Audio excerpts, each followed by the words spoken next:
முதல்ல அதை சொல்லிடுறேன். நான் எல்லாருக்குமே நன்றி.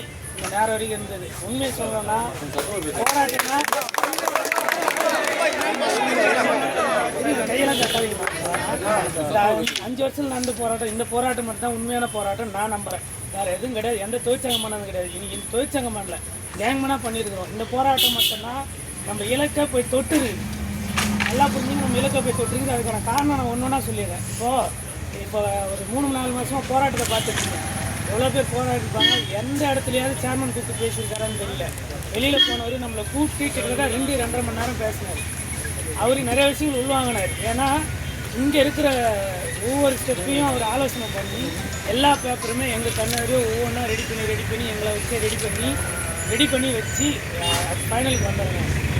பெரிய விஷயமே வந்து ஃபினான்ஷியலாக நம்மளுக்கு பண்ண முடியாதுன்னு தான் அரசாங்கத்தோட நிலைப்பாடு. அது என்ன பண்ணலான்னு சொல்லிட்டு ஃபினான்ஷியலாக அவர் நிறைய டிஸ்கஸ் பண்ணி நம்ம போகிறதுக்கு முன்னாடி 1/2 மணி நேரம் மீட்டிங்கில் ஃபினான்ஷியலாக என்னென்ன அட்ஜஸ்ட் பண்ண முடியும், இவங்களை எப்படி நம்ம ப்ரைவேட் பண்ணி எல்லாருக்கும் போட முடியும் அப்படின்ற விஷயத்தை தெளிவாக எங்களுக்கு